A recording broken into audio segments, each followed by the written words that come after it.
हाज़रीन मजलिस अद्दुरुसुल मुहिम्मा लिआम्मतिल उम्मा का सिलसिला जारी है और हम लोग इस बिन बाज़ रहमहुल्लाह के बनाए हुए सिलेबस के आखिरी चैप्टर में हैं।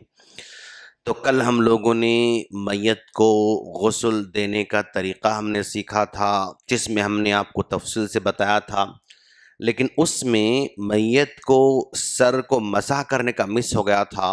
लेकिन मैयत को वज़ू जब हम कराते हैं वहाँ पर उसके सर पर मसाह भी करना चाहिए।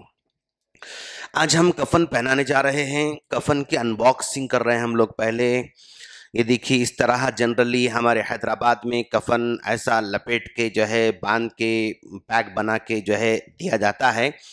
और इस कफ़न को हम देखेंगे, ये है बोरिया, और ये बोरिया पार्ट ऑफ कफ़न नहीं है, हर जगह अलग अलग कल्चर है।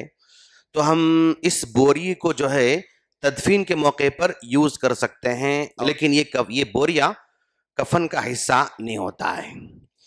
और इस कफन के अंदर 3 कपड़े होते हैं।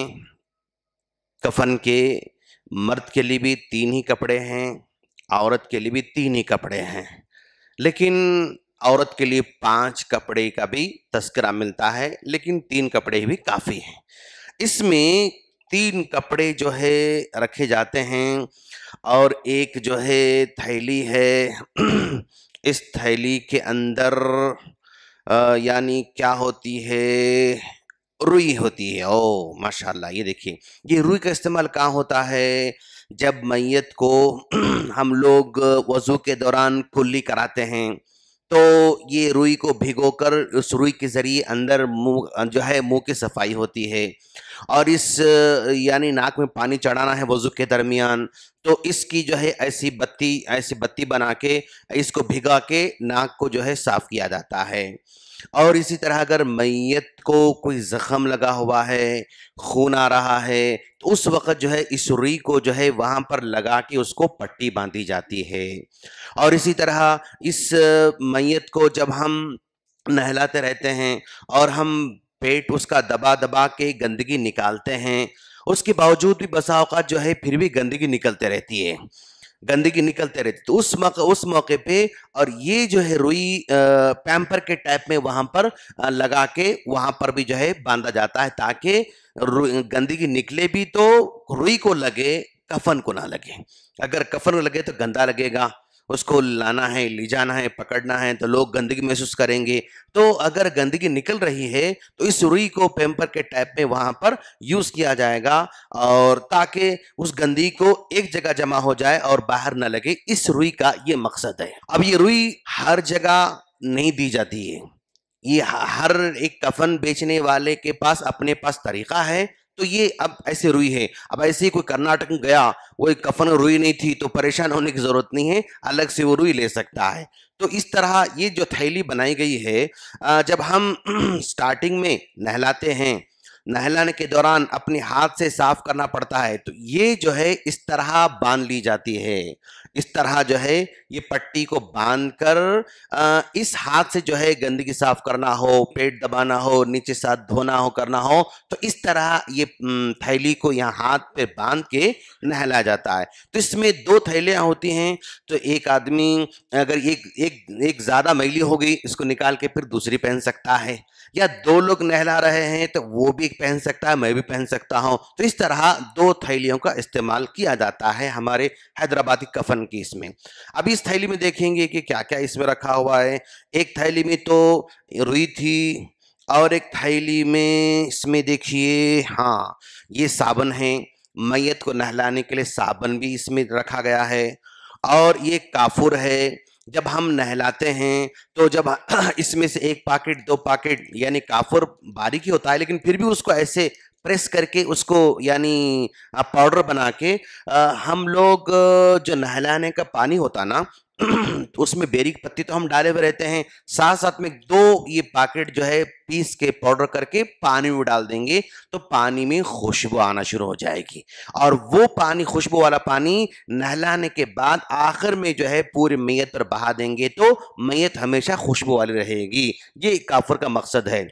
उसके बाद जो दूसरे यानी पॉकेट हैं, इसको भी पाउडर बना के, यानी हम नहलाने के बाद ये जोड़ों के दरमियान काफुर लगाना है, ये यहाँ कोने पर यहाँ जोड़ों में काफुर लगाना है, बगल के पास काफुर लगाना है, घुटनों के पास काफुर लगाना है, पैर की उंगलियों के पास काफुर लगाना है। तो जहां जहां बॉडी पार्ट यानी जहां जोड़ होते हैं वहां पर काफुर लगाना है, इसलिए ये काफुर को यहाँ पर प्रोवाइड किया गया है।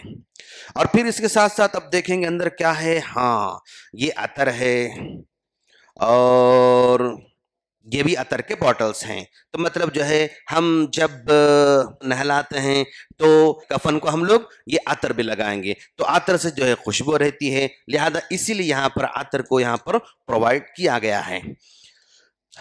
अब ये पूरे सामान इसमें, साबुन भी इसमें प्रोवाइड किया गया है, सारे के सारी चीजें इसमें प्रोवाइड किए गए हैं। और ये थैलियां भी हमने गुस्ल के मौके पर जो है यूज करना था। और ये क्या कहते हैं उसको, ये जो है चिंदियां बांधने के लिए इस्तेमाल की जाएंगी, यानी एक जो है कमर के पास बांधने के लिए इस्तेमाल की जाने वाली है। और हाँ, 3 देना था इसमें, लेकिन सिर्फ 2 ही दिए गए हैं, कोई बात नहीं। एक जो है पैर के पास रहेगी, और एक जो है सर के पास रहेगी, और एक कमर के पास रहेगी। 3 जो है ये बांधने के लिए हम लोग इस्तेमाल करने वाले हैं। और फिर इसके साथ साथ इसमें क्या दिया गया देखो आप, ये कपड़ा इस्तेमाल किया गया है। एक कपड़ा कब इस्तेमाल करते हैं, कपड़ा ये छोटा कपड़ा है। देखिए, जब हम गुस्ल देते हैं मैयत को तो उस वक्त उनके सतर पर ये ऐसा ढांप कर उसको गुस्ल देना रहता, ताकि उस सतर नजर ना आए और बेपर्दगी ना हो। तो इसके लिए ये जो है ये चादर का इस्तेमाल होता है। ये चादर जनरली पतली होती है, यानी ये जब हम नहलाते रहते हैं, जब पानी लगता है तो ये चादर भीग जाती है।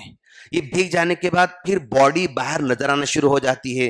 तो इसलिए नहलाने के दौरान ये कपड़ा इस्तेमाल करने के बजाय घर का कोई दूसरा टॉवेल वगैरह इस्तेमाल करेंगे, या मोटी चादर या बेडशीट इस्तेमाल करेंगे, तो नहलाते वक्त यानी वो भीग भी जाए तो अंदर से बॉडी नजर नहीं आती, जिस्म नजर नहीं आता।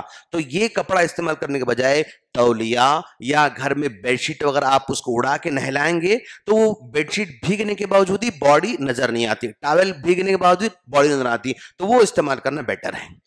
उसके बाद जब वो हम नहला के यानी नहलाते वक्त उसको इस्तेमाल करते हैं, तो वो यानी अब नहलाने के बाद बॉडी को निकाल के अलग तख्त पे रखना पड़ता हम लोगों को, या यहीं पर रखने के बाद वो भीगा हुआ कपड़ा निकाल के अब फिर उसकी जगह पर एक नया और एक कपड़ा जो है उस बॉडी पे सतर पे हमको उड़ाना रहता। जब वो भीग गया कपड़ा तो हम यहाँ से निकाल के और एक तख्त वहां पर है जहां पर हम कफन बिछा रहे हैं, और उस कफन को वहां तक ले जाने के लिए वो कच्चा कपड़ा हटा के फिर ये जो है सूखा कपड़ा उस सतर पे उड़ा के यहाँ से बॉडी को लेकर जाएंगे कफन पहनाने के लिए। तो वो उसके लिए ये जो है कपड़ा इस्तेमाल किया जाता है। अब इसके बाद इसमें 3 जो है यानी कफन इसमें रहते हैं, 3 इसमें कफन रहते हैं। अब ये 3 कफन भी माशाल्लाह जो है इन्होंने यानी अब सही फोल्ड करके रखा है, लेकिन कैसे फोल्ड है आपको समझ में नहीं आता है ना, तो हम पूरा निकाल के आपको बताएंगे, आप लोगों को निकाल के बताएंगे। एक चादर है, इसको यहां रखेंगे और एक चादर भी है, ये देखिए, इसको हम लोग यहां रखेंगे, ये और एक चादर है। तो गोया 3 जो है इसमें कपड़े इस्तेमाल किए जा रहे हैं। अब ये तीनों कपड़ों कैसे इस्तेमाल करना, सबसे पहले ये जो है ना, ये मालिए तख्त है, हम यहां पर मैयत को लाने वाले हैं। ये चादर जो है पहले सबसे पहले ऐसी जो है पूरा सेंटर में जो है उसको बिछाना है, सेंटर में, बिल्कुल सेंटर में बिछाना है। उसके बाद दूसरी चादर जो है ना, दूसरी चादर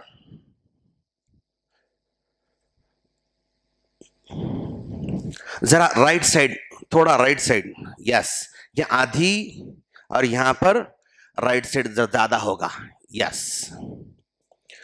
उसके बाद तीसरी चादर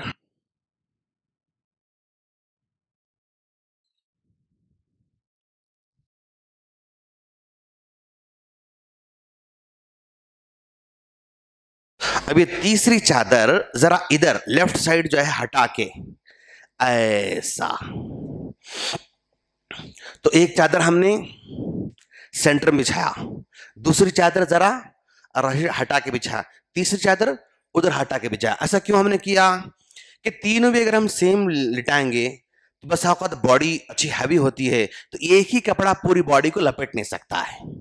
थोड़ा इधर हटाएंगे, थोड़ा उधर हटाएंगे तो कपड़ा क्या बना, चौड़ा बना। तो बॉडी अगर बड़ी भी है, बॉडी अगर ज्यादा मोटी भी है, तब भी ये तीनों चादर क्या करते हैं, उसको कवर कर सकते हैं। अब जो है यहाँ पर हमने कफन बिछा दिया, अब यहाँ पर हम मतलब जो है बॉडी को लेकर आने वाले हैं। अब यहाँ हम गुस्ल दे रहे हैं तो अलग से एक तख्त भी रेडी रखना है और वहां पर ये कफन बिछाना है। यहां से गुस्ल देने के बाद वहां ले जा कफन पहनाएंगे, ठीक है ना। अब हमने तस्वीर ये किया कि भाई ये जो है गुस्ल खाना के और है, अब हम यहाँ तख्त पर ये कफन बिछा रहे हैं, वहां से बॉडी को यहाँ पर हम लेकर आ रहे हैं। अब जो है हमने नहलाया, नहला के वहां से लेकर आ रहे थे ना ये सूखी चादर और ये दूसरी चादर, ऐसी जो है उनको उड़ा के ऐसा लपेट के जो है वहां से हम लाकर यहाँ रखे। दो चादर थी, नहलाने के दौरान एक चादर थी ये सतर पे, वो भीग गई तो वहां से हम लेकर यहाँ पर आ रहे हैं। तो ये दूसरी जो है नई जो है हमने सतर पर चादर उड़ाई, ऐसा इनको यहाँ पर ऐसा लपेट कर वहां से बॉडी को लेके यहाँ पर हम लाके यहाँ पर लेटा दिए। अब यहाँ से जो है इनके हाथ हम कहाँ रखेंगे, इनके हाथ यहाँ पर ऐसे जो है रखेंगे, ऐसे रखेंगे, और इनके पैर जो है ऐसा, यानी यहाँ पर एक चिंदी बांध देंगे, नाड़ा बांध देंगे ताकि ये ऐसा ना खोले, कफन बांधने में आसानी होती। इनको ऐसा यहाँ पर ऐसा बांध के रख सकते हैं। अब यहाँ पर हमने ऐसे रखा। अब ये जो है ये चादर ऐसा हमने उड़ा के लाया था। अब यहाँ से जो है पहले ये लेफ्ट साइड हम चादर उन पर उड़ाएंगे, लेफ्ट साइड की चादर, लेफ्ट साइड की चादर पहले, जैसे नमाज में हम लोग पहले अपना लेफ्ट हैंड बांधते हैं, बाद में राइट हैंड बांधते हैं, तो लेफ्ट साइड की जो है चादर इनको हम ऐसे लपेटेंगे। फिर उसके बाद राइट साइड वाली चादर हम इन पर ऐसे लपेटेंगे, राइट साइड वाली चादर लपेटेंगे। अब ऐसा उड़ाने के बाद अब जो चादर अंदर थी, अब यहां से जो है उसको हम ऐसा खींच लेके बाहर निकाल लेंगे। अब इसका यूज नहीं है। अब ये बॉडी सतर भी है, छुपी हुई भी है, और उसको हमने निकाल भी लिया बाहर। अब इस तरह जो है अब यहां पर बॉडी को हम कफन इस तरह हम लोग पहना रहे हैं, इस तरह हम जो है कफन पहना रहे हैं। फिर उसके बाद अब आखिरी चादर बाकी है। देखिए ये दो चादर हमने थोड़ा उधर थोड़ा इधर बिछाया था ताकि पूरी बॉडी को आसानी से कवर हो जाए। अब आखिरी चादर जो बची हुई है वो आखिरी चादर भी ऐसा इसको ले लेंगे, फिर ये ऐसा इसको ले लेंगे, ऐसा हम इसको ले लेंगे। अब देखिए अब ये जो है एक ही चादर पूरा नाकाफी होती है, इसीलिए हमने उधर इधर हमने चादर किया था। ऐसा करेंगे, उसके बाद हम जो है ऐसा इसको लपटेंगे, फिर उसके बाद ये चादर ऐसी होगी और ये चादर इस तरह हम लोग सही तरीके से निकाल के यहाँ गीटी बांधेंगे, सेंटर पे हम एक गीटी बांधेंगे और हम लोग यहाँ पर पैरों के पास गीटी बांधेंगे। और इसके लिए क्या था कफन में, ये जो चिंदियां थे ना, अब दो है, तीन जगह बांधना है, इसको हम क्या कर ले सकते हैं, दो कर ले सकते हैं, क्योंकि यहाँ सर और पैर के पास लंबी होने की जरूरत नहीं। यहाँ इसको कट करेंगे, ये आधी से यहाँ बांधेंगे और ये आधी से वहां बांधेंगे। और जो बीच वाली जो कमर वाली है ना, कमर वाली कैसे करना, यहां से नहीं लेकर जाना, इसको जरा यहाँ पैर थोड़ा उठा के ऐसा लाना, ऐसा लेके ऐसा ऐसा ऐसा ऐसा आ गई बीच तक। तो पैरों के पीछे से लेकर आएंगे तो आसानी से कमर तक ये चिंदी यहां पर बांधेंगे, ऐसा बांधेंगे। अब ये कफन पहनाने के बाद अब जो गर्मी हो रही है शायद इनको, हाँ क्या डर लग रहा। अब यहाँ पर जो है क्या करेंगे, अतर लगाएंगे, अतर वगैरह लगाएंगे। खवातीन का अतर खुशबू वाला नहीं रहता है, खाली कलर लगता है, धीमी खुशबू रहती है।